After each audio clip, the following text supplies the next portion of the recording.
1 de setembro de 1937 nasce Francisco Pinto Balsemão.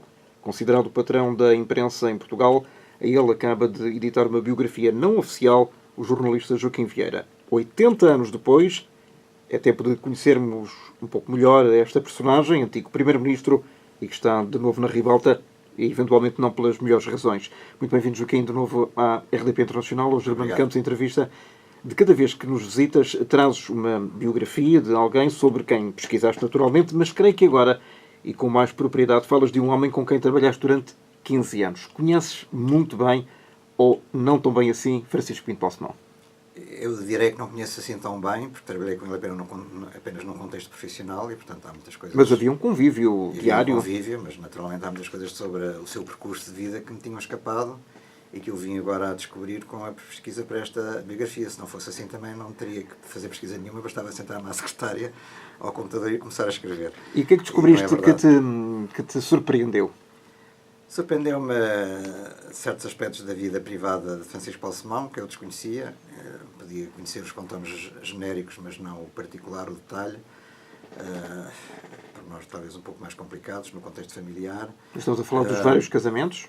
Dos vários casamentos, do filho fora do casamento, sobretudo, do processo judicial que isso implicou, o processo de paternidade, porque ele rejeitou o filho, rejeitou a paternidade. Ainda hoje isso acontece? Não, portanto, ele foi perdendo sucessivamente em várias instâncias judiciais e finalmente foi condenado pelo Supremo Tribunal de Justiça a reconhecer o filho e, portanto, a partir daí teve que admitir que e perfilhou. Era o filho dele. Perfilhou mais tarde. Penso que logo terá começado a pagar uma pensão de alimentos, mas só o vi pela primeira vez quando ele já era adolescente, para aí aos 17 anos. Eu recordo-me de ouvir falar disso porque estava no Expresso na altura. Também eu não conhecia muito em detalhe o percurso profissional de Balsemão no que respeita, digamos, ao caminho que ele percorreu até à Fundação do Expresso. Em 73. A partir da Fundação do Expresso é mais fácil saber, naturalmente, que isso é público, e eu estando no Expresso, aliás, escrevi no Expresso sobre a própria história do Expresso, nos números de aniversário que se fazia, com suplementos especiais, e portanto falei com Francisco Balsemão acerca disso, naturalmente, para recolher informação, mas o que estava antes... Mas ele dizia só o que queria. Toda a gente diz só o que queria, não é? Até eu próprio também estou aqui só a dizer o que quero, confesso, não estou a ser torturado. Esclareço os ouvintes acerca disso. Também não é essa a ideia, não é? E, portanto, há de facto um percurso muito interessante que ele inicia no Diário Popular, aliás, melhor dizendo, ele inicia antes a chefiar um jornal que era o Jornal da Força Aérea, porque ele era oficial da Força Aérea. E, portanto, ele desde cedo tem essa ligação quase umbilical aos média, até porque o Diário Popular era da família dele, e, portanto, ele tinha, digamos, lugar ou emprego garantido no Diário Popular, mais tarde ou mais cedo, era quando ele quisesse. Apesar de ele ter tirado o curso de Direito, e, portanto, ter se inscrito na Ordem dos Advogados e ter chegado a exercer a advocacia, aquilo que ele, de facto, gostava de fazer era o jornalismo. Ele estava predestinado? Eu acho que não há propriamente uma predestinação, porque não está escrito nas estrelas quando uma pessoa nasce que vai ser jornalista ou outra coisa qualquer. Só os herdeiros dos filhos de reis, não é? E mesmo esses às vezes não vêm a ser reis ou rainhas. Mas eu acho que foi uma aprendizagem que Francisco Balsemão fez, muito em virtude de facto dessa ligação familiar ao Diário Popular, aliás que só surge já depois de ele ter nascido. E, portanto, filho único. Uma espécie, filho único. Havia uma irmã, mas que morreu morreu criança, bebê, praticamente antes dele ter nascido. E, portanto, ele faz, digamos assim, uma espécie de estágio para o Diário Popular nesse tal jornal chamado Mais Alto da Força Aérea, que era um jornal oficial e, portanto, defendia a política do regime salazarista na altura. Estamos a falar do início da Guerra Colonial, em 1961-62, e, portanto, era, de facto, uma linha muito oficial que ele próprio executou como articulista. Ele tinha 25 anos, 25, 26 anos, nessa altura. Menos ainda, talvez. Vamos ver, portanto, ele nasceu em 37, ele teria, sim, em 60 tinha 23 anos. 23 anos. Pois, 24 anos. Então como é que ele trabalhava num jornal que apoiava um regime contra o qual ele se veio mais ou menos a rebelar anos mais tarde? Mais tarde, não na altura. De facto, aquilo que ele escreve... Todos têm o direito de mudar de opinião, não é? Claro, só os burros não mudam. Onde é que eu já ouvi isso? Claro, Mário Soares Dixit. Mas mesmo essa mudança de perspectiva ou de visão das coisas é muito interessante acompanhar isso em Francisco Balsemão. Eu acho que essa mudança tem a ver sobretudo com o período em que ele vai para o Diário Popular. Porque ele tem que enfrentar a censura todos os dias e ninguém gosta da censura, mesmo quem apoia um regime político. A censura é uma coisa desagradável quando está num jornal ou num qualquer outro tipo de, ainda por cima diário. De comunicação, ainda por cima diário. E também na redação conviveu com os jornalistas que estavam ligados à oposição e, portanto, tinham perspectivas diferentes sobre as coisas. E, portanto, havia um espírito de revolta latente, permanente, contra certas situações. E a verdade é que Francisco Balsemão, por sua própria natureza, isto é que talvez seja, digamos, inato, sempre foi uma pessoa tolerante, uma pessoa que não quer conflitos, não quer discussões, não anda à agulha com ninguém e, portanto, mesmo sabendo que havia colaboradores do Diário Popular que eram da oposição, ele aceitava-os e dizia que o mais importante era a capacidade profissional que eles tinham. E, portanto, este isso ele valorizava. Tolerância, exatamente, ele valorizava a capacidade, a competência, o mérito. Tanto mais que organizou o primeiro curso de jornalismo, praticamente no âmbito do Diário Popular, que existe, o primeiro curso de jornalismo que existiu em Portugal. Era organizado internamente e depois os melhores eram selecionados para ficar na redação. E, portanto, ele, de facto,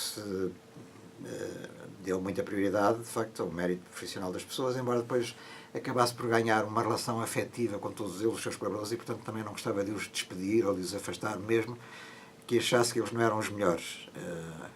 E o projeto do Expresso, por exemplo, tinha gente boa, tinha gente não tão boa, não qualificada, mas ele não tem ideia de ele ter despedido ninguém, pelo menos do meu conhecimento mais direto, por incompetência.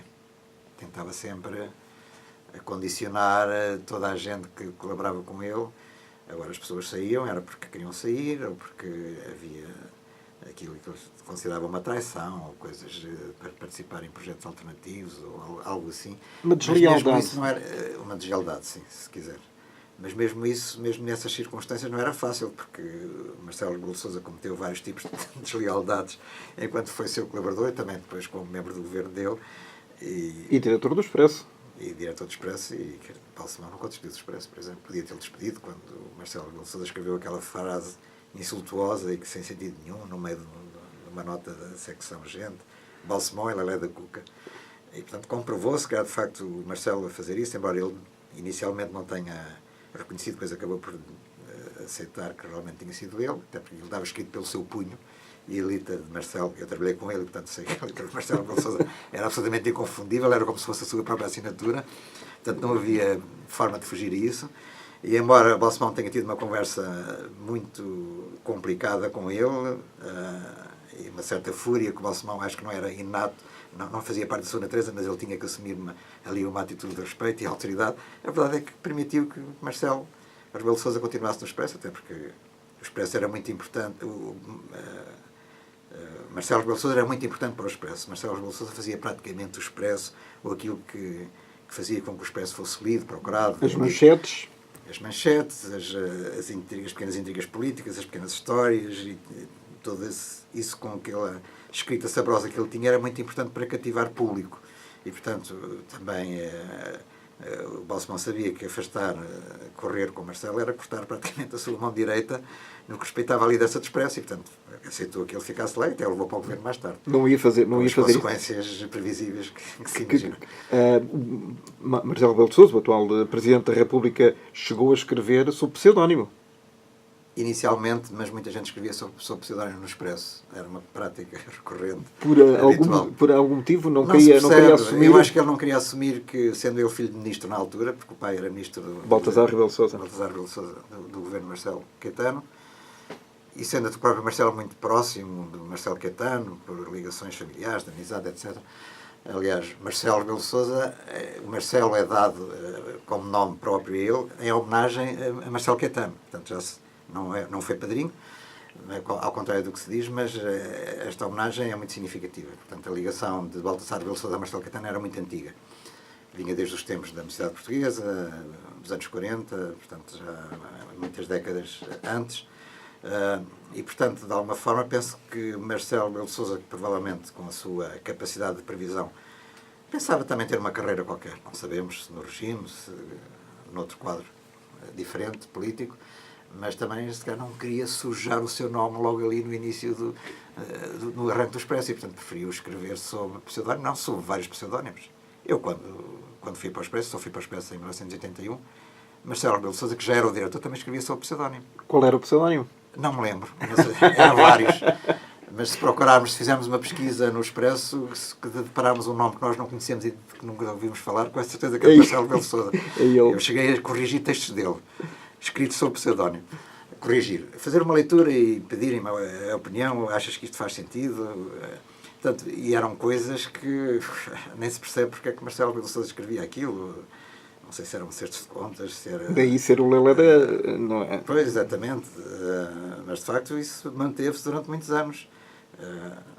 Mas basta procurar e há de se encontrar vários nomes que correspondem a isso. Quando se fizer uma biografia não autorizada sobre Marcelo Rebelo de Sousa, qual é a ligação de Francisco Pinto Balsemão à política? Onde é que começa a entrada dele na política? A entrada dele na política começa quando é convidado por Marcelo Caetano para fazer parte das listas candidatas à União Nacional, que era o único partido, era o partido do regime, portanto era o único que tinha existência legal em 1969, portanto Marcelo Caetano sucede a Salazar em 1968, há eleições no ano seguinte para a Assembleia Nacional. Eleições... Bom, eram as eleições do regime. Com esse nome. Com a reserva que se pode ter, porque não era... A democracia não existia e, portanto, havia, de facto, o partido único. Mas durante a campanha eleitoral havia uma espécie de pseudo-abertura porque se permitia que outras formações políticas, que eram formações da oposição, pudessem também exprimir-se. A tal chamada Primavera Marcelista. Exatamente, mas que já antes, no tempo de Salazar, também existia isso. Mas nunca se chamou Primavera Salazarista.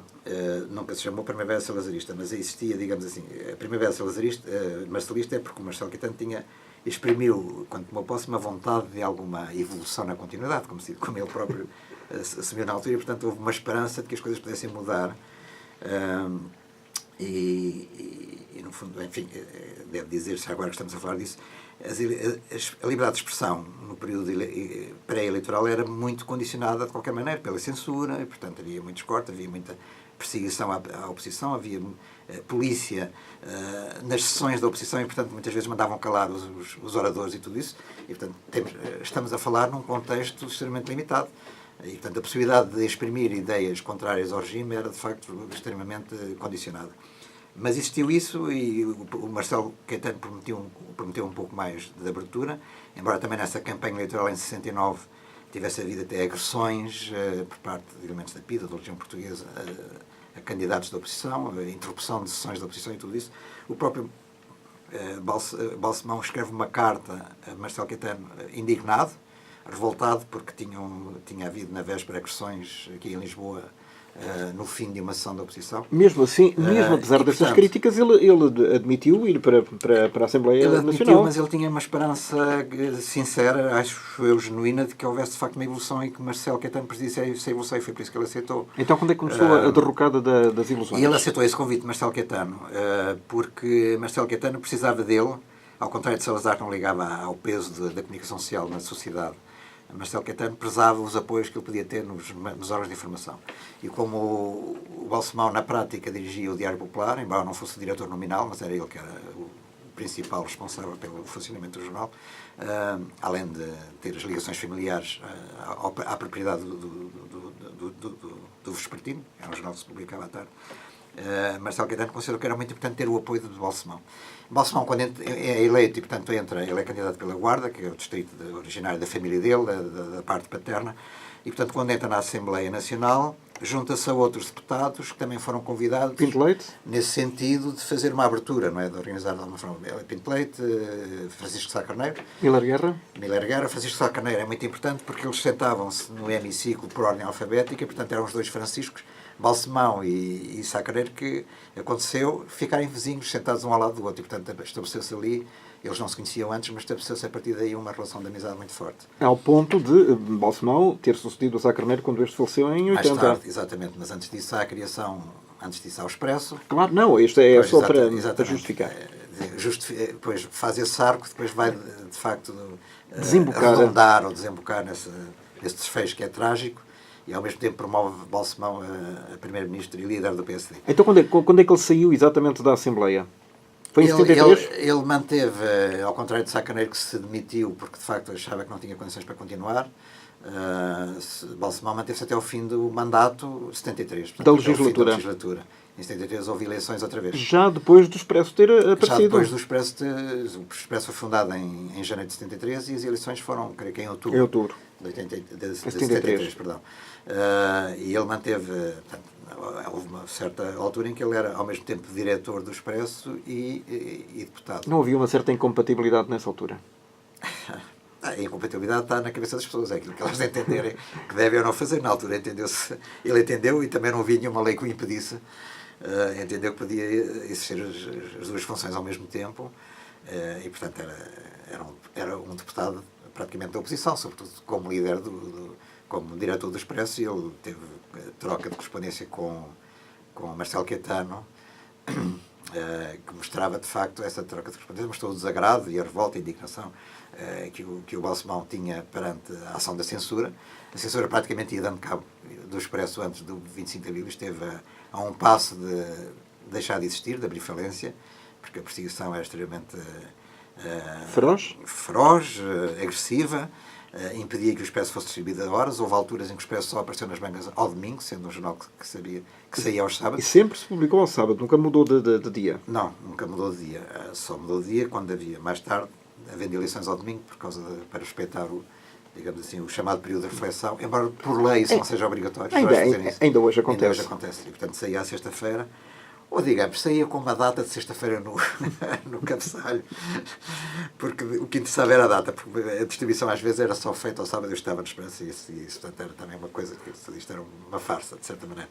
Mas houve alturas em que saiu de facto à sexta-feira, ou à sexta-feira à tarde, ou ao fim da tarde, portanto era preciso estar cá fora. Nominalmente, pelo menos à sexta-feira. Mas na prática, depois as pessoas compravam ao sábado à mesma. Para não colidir com eventuais transgressões legais, o Expresso sempre foi um jornal muito importante antes e depois do 25 de Abril.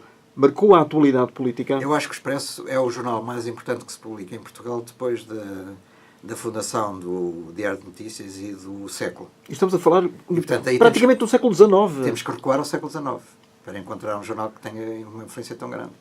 E acho que o Expresso sai na altura certa, portanto há aqui um lado intuitivo de Balsemão, que é acertar em cheio num momento ideal, porque é o momento da degradação do regime e da pré-queda do regime. Embora levasse um ano e picos que isso acontecesse. Mas não sabemos até que ponto é que o Expresso não terá contribuído também para isso.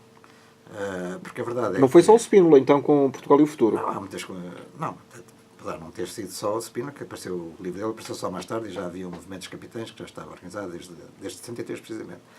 O Expresso foi um jornal procurado e lido com extrema avidez por toda a gente. A expectativa era enorme quando o jornal saiu e depois de sair, apesar da perseguição da censura, as pessoas encontravam ali mensagens e informações que não encontravam mais lado nenhum e representou de facto o maior desafio à censura. É curioso que a imprensa convencional, os jornais diários, tendo muitos jornalistas da oposição, não conseguiram, digamos, esse embate, quer dizer, estavam de alguma forma resignados, adaptados, e portanto já conheciam a censura, conheciam as reações, os mecanismos, e portanto já escreviam para a censura, e o Expresso era o jornal que mais desafiava a censura, com Marcelo Rebelo de Sousa à frente, porque era Marcelo Rebelo de Sousa que o Expresso estava encarregado de dialogar com a censura, porque havia a possibilidade de negociar os cortes, o que saía, o que não saía, as alterações e tudo isso. E, portanto, eu considero que Balsemão tem este papel único na história de Portugal no século XX, que é ter contribuído para a formação de uma opinião pública em Portugal. Uma opinião pública que não existia, porque as pessoas estavam muito resignadas em função dos médias daquilo que se publicava. Até porque o Diário Popular não era propriamente virado para as elites, era um jornal de massas. Não, era um jornal popular e, portanto, embora ele tivesse tentado... Tinha na Capital e no Diário de Lisboa os seus grandes rivais. Sim, exatamente. Mas o Diário Popular era o jornal da tarde que tinha maior tiragem. Mas justamente porque era um jornal popular, com notícias muito espetáculos do mundo das missas? Das missas, sim, tudo o que era... As missas era uma iniciativa do Diário Popular. Também um pouco a imprensa cor-de-rosa, que mais tarde vem a desembocar em coisas como a gente, Nova Gente, Caras, etc. Também surge ali com a coluna da Vera Lagoa. Os embriões estavam lá todos. Exatamente, que era do tempo de Balsemão. Estava lá tudo. Isso, de facto, já antes de Balsemão ter ido para o Diário Popular, já era um jornal com essas características e que ele ainda desenvolveu e aprofundou mais, embora tivesse também querido incluir elementos culturais, e portanto o Diário Popular tinha um suplemento cultural forte e Balsemão tinha relações com vários escritores a quem constantemente estava a pedir colaboração, contos para publicar no Diário Popular, tudo isso é curioso, essa faceta, porque essa componente cultural dos jornais praticamente da imprensa desapareceu, e também, por vezes, tentava publicar mais matérias de natureza política, portanto, tentando conciliar todas essas componentes editoriais diferentes, não é? Num único órgão de informação. Mas depois a família acabou por perder o Diário Popular, já ele estava também, já tinha sido eleito como deputado, e penso que não tendo Marcelo Caetano conseguido aquilo que queria, que era o apoio de Balsemão, porque Balsemão vira-se contra Marcelo Caetano, quando Marcelo Caetano fecha a possibilidade dessa abertura, ou começa a fechar progressivamente, e portanto há uma operação de compra do Diário Popular por um órgão, por um grupo económico muito importante, que era um grupo muito ligado ao regime, o Banco Borges de Irmão, da família Quinas, e isso é considerado para Balsemão um golpe terrível. Ele perder o Diário Popular é uma coisa que o afeta profundamente. Foi o primeiro grande golpe dele como empresário? Foi, mas ele conseguiu reagir positivamente, porque ele aproveitou o dinheiro recebido, digamos assim, da venda da participação dele no Diário Popular, que era uma herança do pai dele, para depois fundar o Expresso. Portanto, eu acho que isso é mérito do Balsemão. Ele podia ter vivido toda a sua vida de rendimentos e não ter feito nada, mas ele teve esta característica muito importante de intervenção na vida pública portuguesa. Isso é fundamental, mais do que a questão propriamente política. Eu acho que ele é político por acaso, mas ele não é jornalista por acaso, ele é jornalista porque quer, porque gosta disto.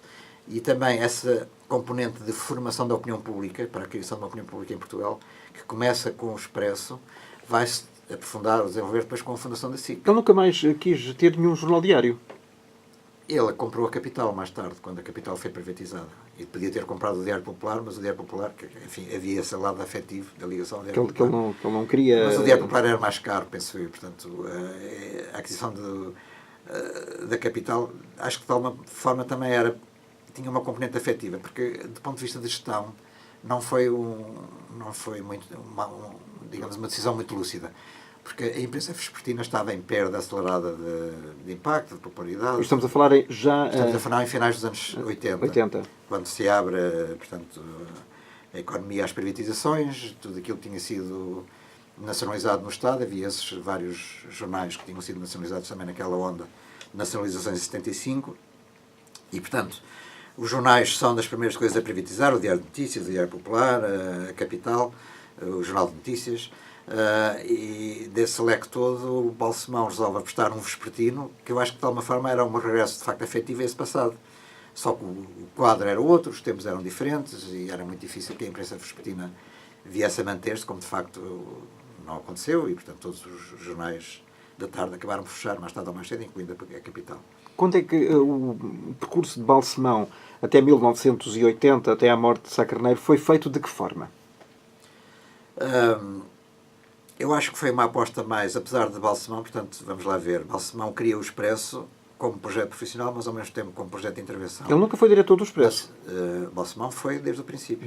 Até Marcelo Rebelo de Sousa? Exatamente, proprietário e diretor. E era o único nome no cabeçalho, durante muito tempo. E, portanto, como um projeto de intervenção, e intervenção também política, porque quando a ala liberal, da qual ele fazia parte, falha, digamos assim, os seus objetivos na Assembleia Nacional, se percebe que não vão continuar, e em 73, portanto, não há possibilidade de reeleição. O único que é reeleito, curiosamente, é Mota Amaral, mas os outros todos saíram, incluindo Balsemão. O Expresso, fundado em 73, é uma espécie de âncora da ala liberal, é uma forma alternativa da ala liberal continuar a existir. Onde eles tinham voz. Onde eles tinham voz, Sá Carneiro, Miller Guerra, o próprio Balsemão, e portanto é muito importante para continuar a exprimir uma opinião, uma intervenção na vida pública. É tão importante que logo a seguir ao 25 de Abril, quando se dá o 25 de Abril, é no seio do Expresso, nas redações, no próprio gabinete de Balsemão, que é criado o PSD. O PPD. Na altura PPD, Partido Popular Democrático, depois mais tarde PSD. E é criado com Balsemão a falar para o Porto, para Sá Carneiro, a discutirem coisas, programas, linhas, orientações, o próprio nome do partido. com Marcelo Rebelo também ali a acolitar Balsemão de alguma maneira, muito interventivo sempre. E, portanto, é de facto a barriga de aluguer do PSD, mais de qualquer sede, instalação que eles tivessem ou não tivessem, não tinham logo a seguir o 25 de Abril, naturalmente. E, portanto, é ali que o PSD nasce. E, de alguma forma, é ali que o PSD se vai germinando, crescendo, e vão-se trocando ali muitas opiniões. E disseram pessoas que trabalhavam no Expresso na altura, o Expresso tinha instalações muito exíguas, inicialmente, depois foi crescendo, naquele edifício da Duque de Palmela, perto do Marquês de Pombal. Onde esteve muitos anos? Em Lisboa, onde esteve muitos anos. Eu também trabalhei lá sempre durante os meus 15 anos de Expresso. Mas, no início, só ocupava meio andar e, portanto, toda a gente se, digamos assim, encavalitava umas nas outras para poder trabalhar. Se cruzava nos corredores. Não, mais do que isso. O gabinete de Balsemão era a maior sala das instalações de Expresso e, portanto, as pessoas, ele tinha uma mesa de trabalho muito grande, além da sua própria secretária, e as pessoas tinham tendência para ir para ali trabalhar também, portanto ouviam as conversas dele com o Sá Carneiro ao telefone e as discussões violentas que às vezes existiram entre os dois. E, portanto, havia ali uma promiscuidade quase entre jornalismo e política, que o próprio Marcelo Rebelo de Sousa mais tarde veio reconhecer que realmente era verdade, que o Expresso nessa fase... Quase que involuntariamente. Quase que involuntariamente o Expresso, e não quer dizer que os outros colaboradores fossem do PSD, porque não eram do PPD, digamos assim.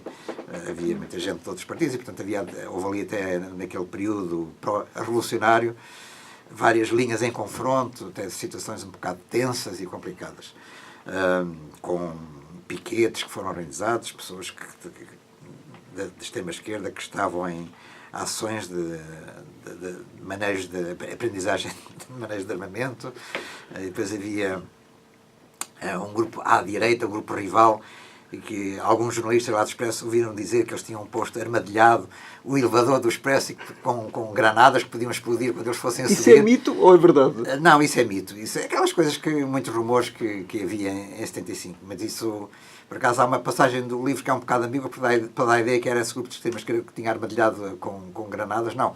Era a extrema-direita que tinha... Mas, portanto, tudo isso... O resultado era o mesmo. Era conversa. O resultado era mesmo. Naquele período de tensão, em que se contavam histórias mais incríveis, algumas de facto eram verdadeiras, mas era muito difícil distinguir entre o que era realidade e o que era apenas ficção e fabulação, pois, exatamente.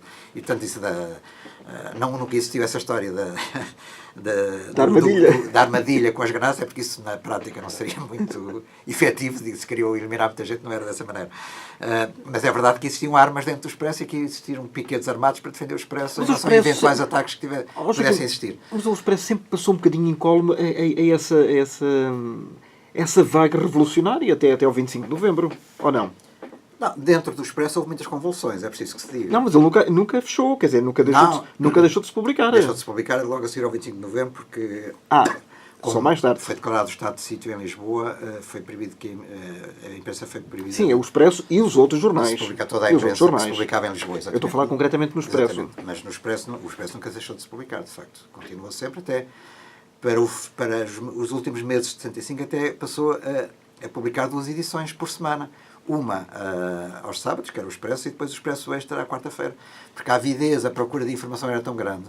E o Expresso praticamente representava a única alternativa em relação àquilo que era a imprensa oficiosa, muito ligada, portanto, àquilo que eram as linhas revolucionárias, na altura do Primeiro-Ministro, Vasconcelos, porque a imprensa já estava nacionalizada, a imprensa diária. E, portanto, havia muita procura do Expresso porque representava, de facto, uma informação alternativa. As pessoas, como antes do 25 de Abril, mesmo depois do 25 de Abril, continuavam a encontrar no Expresso aquilo que não encontravam no resto da imprensa. E, portanto, o Expresso, a tiragem e a venda dos Expressos cresceu exponencialmente, mesmo nesse período de 1975. Foram os momentos de glória do Expresso ou não?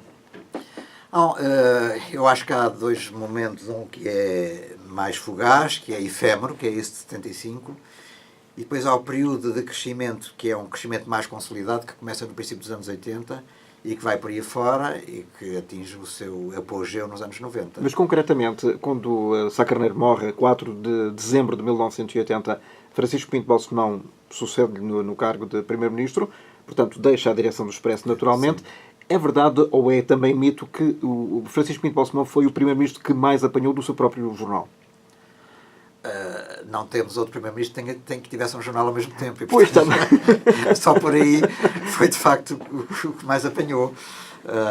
Ele próprio confessa isso, não é? Ele confessa isso, mas o que ele não confessa é que ele tentou limitar um pouco, digamos, essa informação que se publicava e praticamente o Expresso, nesse aspecto, ele mas estava em roda livre. Mas já lá estavas na altura, em 80... Estava. Eu entrei em 81, no início do mandato de Balsemão como Primeiro-Ministro.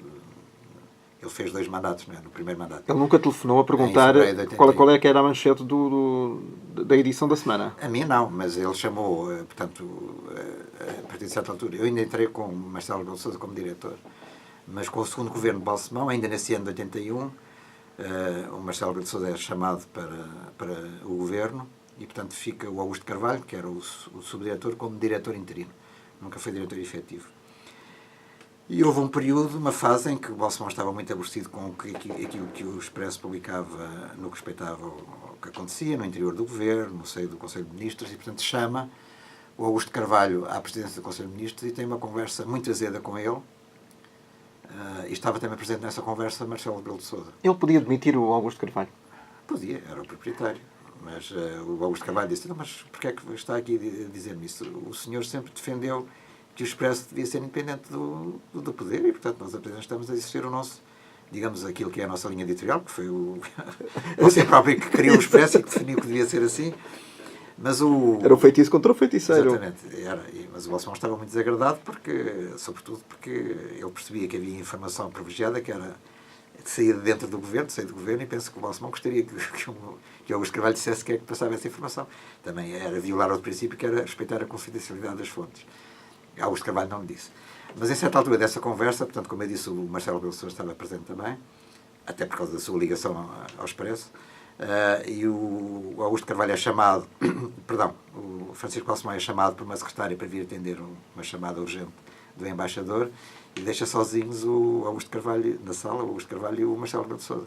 E nessa altura o Marcelo Rebelo de Sousa diz: Augustinho, ele tratava por Augustinho. Você veja lá, não diga que sou eu que estou a dar essas informações ao Expresso.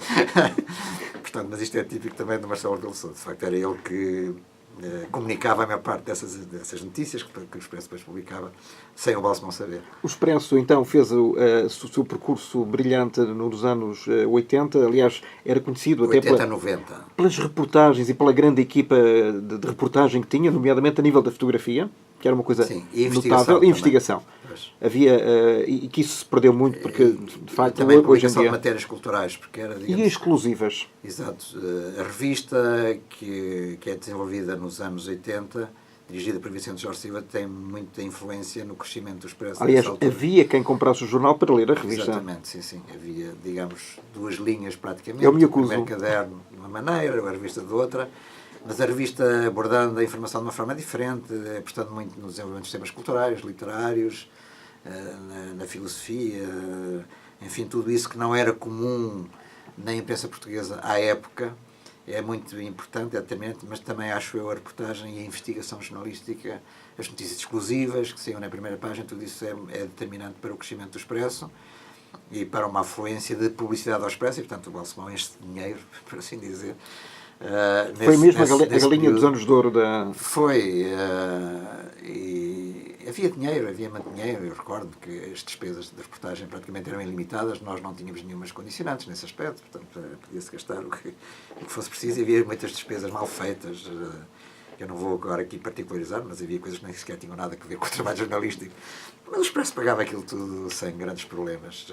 Depois, nos anos 90, já houve um pouco mais de controle, mas também é lógico. Eu acho que cometeram-se aí muitos excessos, toda a gente estava muito à vontade. E alguns abusos. Bom, até que chega a 1992, no dia 6 de outubro, a SIC transmite a sua primeira emissão. A ser congeminada a criação da SIC, naturalmente derivada do governo de Cavaco Silva, de abrir a televisão às entidades privadas. Mas isso já se antevia, não é? Porque era essa... Pelo menos 2 anos antes. A orientação, sim. E, portanto, eu acho que Francisco Balsemão, desde muito cedo, começa a pensar nesse projeto, muito antes daquilo que se possa pensar que aconteceu na realidade.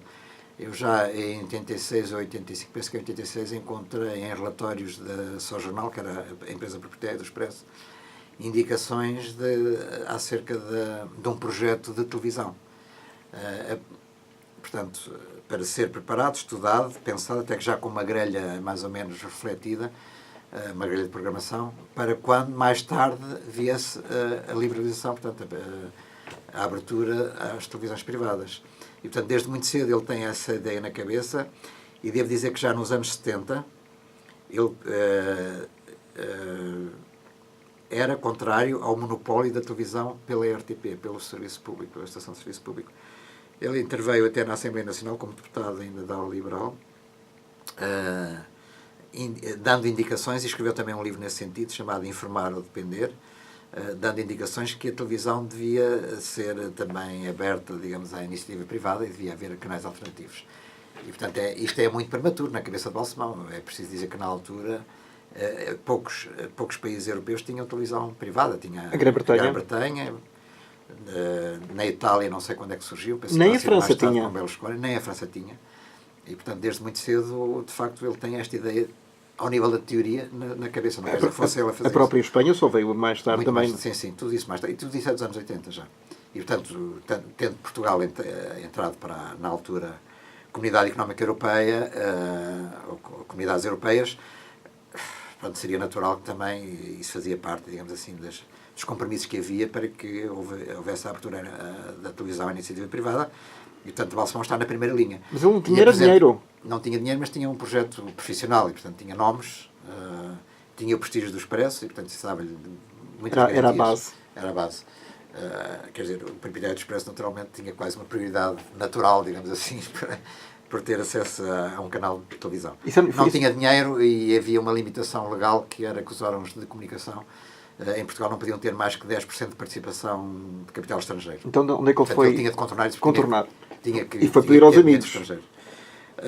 O que ele fez foi arranjar um testa de ferro, que era um amigo de infância dele, Luís Correia de Sá, tinha estatuto de imigrante, e, portanto, os imigrantes, para captar os capitais dos imigrantes, havia regras especiais de poderem depositar dinheiro em Portugal em divisas estrangeiras. Era um grande imigrante. Exatamente, sem saber onde é que vinha esse capital. E, portanto, podia haver, de facto, esse dinheiro entrado em Portugal e depois o próprio Luís Correia de Sá e investir esse dinheiro na SIC, como de facto veio a acontecer. Era um grande imigrante porque ele tinha um grupo, tinha uma empresa que era Catermar e depois constituiu também um grupo, ou na altura já tinha esse grupo, que fazia o catering, digamos assim, portanto, o fornecimento de refeições aos trabalhadores das plataformas petrolíferas em vários pontos do mundo, sobretudo em Angola. Havia aquelas plataformas todas marítimas de exploração de petróleo em Angola e ele praticamente tinha o monopólio desse serviço de catering e, portanto, ele estava registado como imigrante em Angola. E o Balsemão viu essa oportunidade através dos seus advogados e percebeu, pronto, está aqui uma oportunidade. Foi falar com ele, o Luís Correia de Sá, de facto, amigo íntimo desde tempos imemoriais, quando eles ambos conviviam até com o Juan Carlos, futuro rei de Espanha, no Estoril e tudo isso, disse que sim, senhor, até não há problema nenhum. Portanto, houve um grupo de investimento internacional, que era o Palace Investment. E a própria Rede Globo do Brasil também investiu com 15% na SIC. E esse grupo, o Palace Investment, através de várias empresas offshore, registradas ou no Panamá, ou na Holanda, ou até nas ilhas, na Ilha de Man, acho eu, na Grã-Bretanha. Portanto, investiram numa chamada empresa LCS, que era iniciais de Luís Correia de Sá, deram-lhe o dinheiro, portanto, o dinheiro não lhe pertencia a ele, a Luís Correia de Sá, embora a empresa tivesse o seu nome, e, portanto, ele, com esse dinheiro, investia em 40% do grupo Balsemão. 40% é muito dinheiro, não é? E, portanto, o Balsemão anunciou como sendo um investimento de Luís Correia de Sá, que ele próprio estaria anunciado, disse ele ao grupo Palas. Então contornou... Oficialmente, o Palas só tinha 10% da SIC e o resto era do Luís Correia de Sá, contornou essa lei. E, portanto, foi esse dinheiro que permitiu que a SIC fosse criada. E vamos saber, então, nesta altura, se a SIC é ou não o grande projeto do Grupo Balsemão em toda a sua extensão. Depois do Expresso, a SIC. A SIC é o segundo grande projeto e o resto é mais ou menos, são flores para compor ramalhete.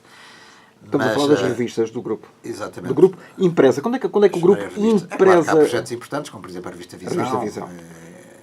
É um projeto. Mas quando é que o grupo Impresa nasce? O grupo Impresa nasce nesta fase de transição dos anos 80 para os anos 90, quando Balsemão tenciona criar a SIC. Primeiro era só o jornal, que eu já falei, que era a empresa proprietária do Expresso, depois passou a ser o Controle Jornal, que era uma empresa já que tinha um âmbito mais alargado, porque controlava também a parte de impressão do jornal. Portanto, Balsemão começa a criar o seu grupo através de uma impressora, que imprime o jornal e imprime outras publicações, por fora também a Capital, depois adquire a Capital, e depois, a partir da Controle Jornal, cria-se de facto a empresa, começar para aí por volta de 1990, 91, ainda antes do lançamento da SIC.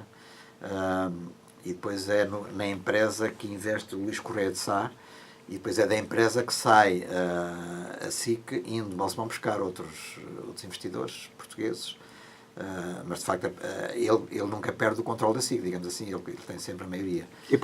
Tem uma forma de controle através de várias participações em cascata. Ele faz sempre uma engenharia muito complicada, uma engenharia financeira muito complicada, de forma a não perder o controle administrativo, mesmo que ele, em momentos muito concretos, específicos, possa não ter a maioria do capital, mas tem sempre uma forma de controlar a empresa. Em 2017 assinalam-se então, neste 1 de setembro de 1937 para 2017, os 80 anos do nascimento físico de Francisco Pinto Balsemão, também os 25 anos da SIC, mas, como eu disse logo no início desta nossa agradável conversa, Joaquim, o grupo está a atravessar um dos provavelmente piores momentos, tirando a SIC, que é a possibilidade de o grupo poder vir a fechar, se não arranjar compradores, e centenas de trabalhadores irem para o desemprego. Como é que tu vês isto? O que foi anunciado é que o grupo poderá alienar, vender ou fechar todas as suas publicações. Estamos a falar num cenário nesta altura. Exatamente. Isso está praticamente garantido. Eu penso que a partir de 1 de janeiro do próximo ano, a única publicação que o grupo vai manter é o Expresso. Publicação em papel, além da SIC. Pode passar alguma coisa para o digital? Aliás, é exemplo do que acontece lá fora, nos Estados Unidos. O problema digital é complicado em todo o lado. Isto corresponde a um quadro generalizado de crise dos média. Para já nós não temos a tradição de pagar para ler em digital. Mas toda a gente, em todo o mundo. E, portanto, já se antevia que esta crise pudesse existir. Eu acho que penso que Balsemão acordou tarde para a realidade da comunicação digital. Ele confiou que continuava a manter a posição de predominância com a SIC e com o Expresso. E, portanto, não percebeu, acho eu, ou percebeu tarde, e, portanto, reagiu, mas pronto, a verdade é que essa reação não foi um bocado extemporânea em relação ao predomínio da comunicação digital e, portanto, aquela questão das pessoas habituadas a ler conteúdos gratuitos na internet, que é complicado em todo o mundo e, portanto, nós estamos a assistir a uma crise generalizada dos médias convencionais. Foi um erro de cálculo. Até os grandes órgãos de informação, os grandes jornais, New York Times, Washington Post, Le Monde, Newsweek. El País, Newsweek, que fechou a parte da publicação em papel. Foi um erro de cálculo? Quer dizer, a verdade é que os teóricos da comunicação diziam isto vai acontecer, os jornais no futuro vão ser dinossauros e, portanto, estão condenados à extinção. Mas quem estava à frente dos jornais não quis acreditar que isso acontecesse. Mas, Joaquim, isto não é uma contradição para a própria vida empresarial de Francisco Pinto Balsemão, que esteve sempre à frente do seu tempo, primeiro com o Expresso e depois com a SIC? Onde é que ele se deixou enganar aqui? Se é que podemos adjetivar isto de ele engano? acreditou que, criando o grupo que tinha criado, esse grupo poderia ter uma existência eterna, nunca seria derrubado por nada. Mas lá está, até a questão dos dinossauros, não é? Porque os dinossauros são ameaçados por animais muito mais pequenos. Embora aí houvesse outras circunstâncias. Não vamos agora fazer comparações literais. Mas há órgãos de informação que são mais ágeis ou que são mais adaptados à realidade contemporânea e, portanto, aquilo que tem uma estrutura muito pesada acaba por estar condenado. Mas quem está à frente desses órgãos de informação dificilmente quer acreditar, quer aceitar essa realidade e, portanto, entra em processo de negação. E houve um processo de negação, ou talvez houvesse uma esperança de que as coisas mudassem. Talvez percebesse que, de facto, tudo se encaminhava para que o comboio batesse na parede, mas que, apesar de tudo, houvesse uma esperança de que a parede desaparecesse, ou qualquer outra circunstância diferente levasse a um quadro alternativo, mas esse quadro alternativo não aparece. E, de facto, o que surge é que as pessoas consomem muita informação, mas não consomem informação convencional, querem informação em cima da hora, ao minuto, e, portanto, um jornal que sai no dia seguinte já sai com a informação requentada, e, portanto, já não é aquilo, já não satisfaz as pessoas. As novas gerações praticamente não leem imprensa escrita, não é?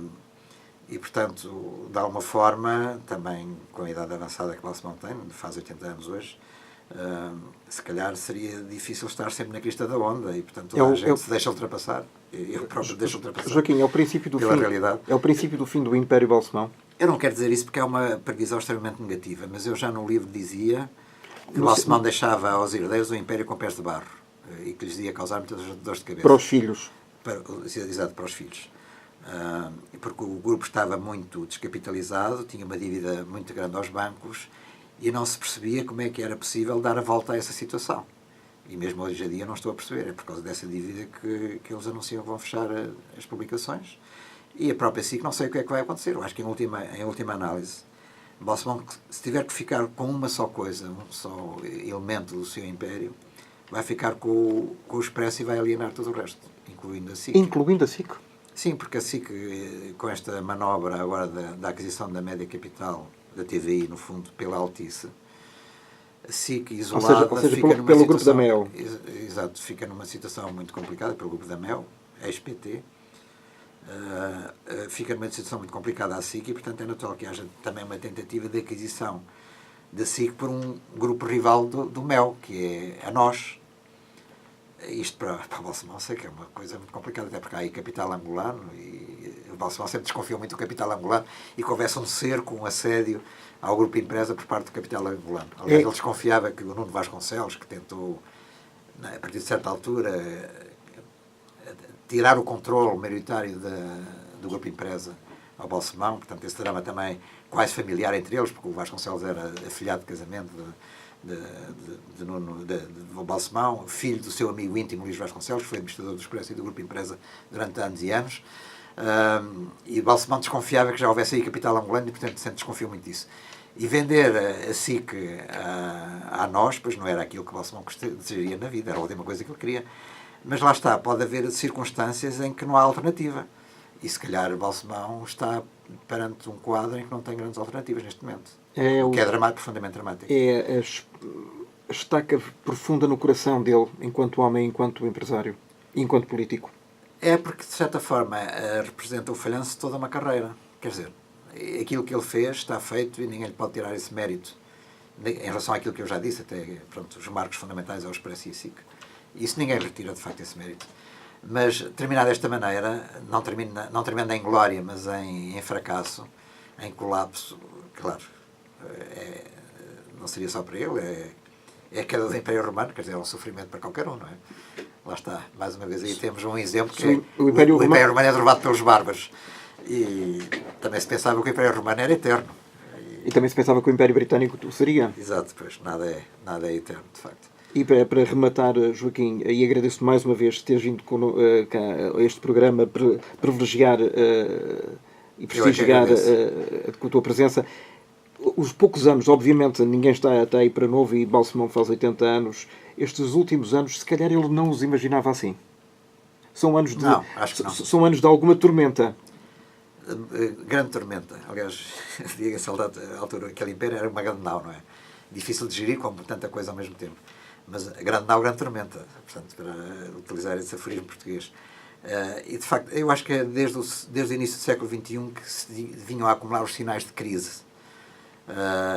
Mas Balsemão, sendo um otimista por natureza, pensava que isso tudo era conjuntural e que era possível superar e num contexto de melhor perspectiva do ponto de vista económico, de crescimento, as coisas se iriam alterar. Mas a verdade é que depois isso não veio acontecer, portanto a crise foi-se agravando. Não imaginava, ninguém poderia imaginar, numa situação de conforto como a Balsemão tinha na transição para o século XXI, que depois viesse a arredondar ao fim de tão pouco tempo nesta crise. Está a ser depressa demais. Está a ser depressa demais. A verdade é que quando as coisas começam a degradar, depois há uma aceleração dessa degradação. Balsemão, que a partir do momento em que afastou Pedro, aliás, não afastou Pedro Norton, que era o líder, era o seu sucessor no seio do grupo. Quando ele saiu, Pedro Norton saiu. E saiu porquê?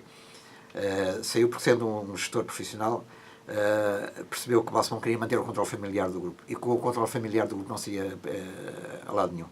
Pedro Norton advogava, preconizava a busca de um parceiro estratégico europeu que se aliasse a Balsemão e, portanto, que pegasse no grupo e pudesse desenvolver. fazer o saneamento administrativo, financeiro e, portanto, continuar como grupo de média. Mas implicava ceder o controle financeiro a esse grupo. Abrir mão. Abrir mão, no fundo. E o Balsemão, de facto, aí é o principal erro. Ele nunca quis abrir mão. Quis deixar o grupo, portanto, há muito essa teimosia, não é? Dos líderes dos grupos económicos, deixar o grupo aos seus herdeiros, aos seus filhos. E esse é o tal maior como erro. ele tinha recebido dos seus pais. Tal como tinha recebido do pai e do tio. O tio era o principal proprietário do Diário Popular. Tinha mais de 51%, ele controlava, de facto, o jornal. Não recebeu o dinheiro porque depois o tio, infelizmente, para o Balsemão, vendeu, como já falamos, vendeu o Diário Popular ao grupo Aos Irmãos, portanto o Balsemão não podia fazer nada porque tinha uma participação minoritária.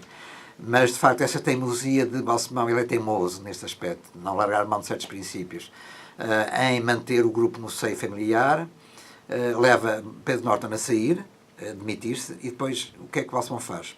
Para substituir ou para suceder a Pedro Norton, põe o filho mais novo. Eu acho que aí é um momento definitivo, porque o grupo perde credibilidade. Credibilidade perante as instituições financeiras, perante o setor da economia, credibilidade perante aquilo que é o contexto social e político. E, portanto, essas instituições deixam de acreditar no grupo, não investem no grupo, e, portanto, o Balsemão não consegue cativar capital para continuar. Precisa de assumir as suas responsabilidades financeiras, pagar a dívida, cumprir os prazos e, portanto, não consegue mobilizar o capital. E qual é a alternativa? É diminuir o grupo e vender aquilo que é considerado mais supérfluo. É um grande ponto de interrogação. E vamos ficar à espera que, apesar desse cenário um pouco catastrofista, muito catastrofista. Infelizmente, até ao fim do ano é já praticamente amanhã que alguma coisa se possa vir a passar, porque hoje, o que nós dizemos hoje, amanhã já poderá estar eventualmente ultrapassado. É verdade. Joaquim, muito obrigado por aqui teres vindo, mais uma vez. Eu é que agradeço. E até à próxima. Que seja breve. Muito obrigado. Obrigado.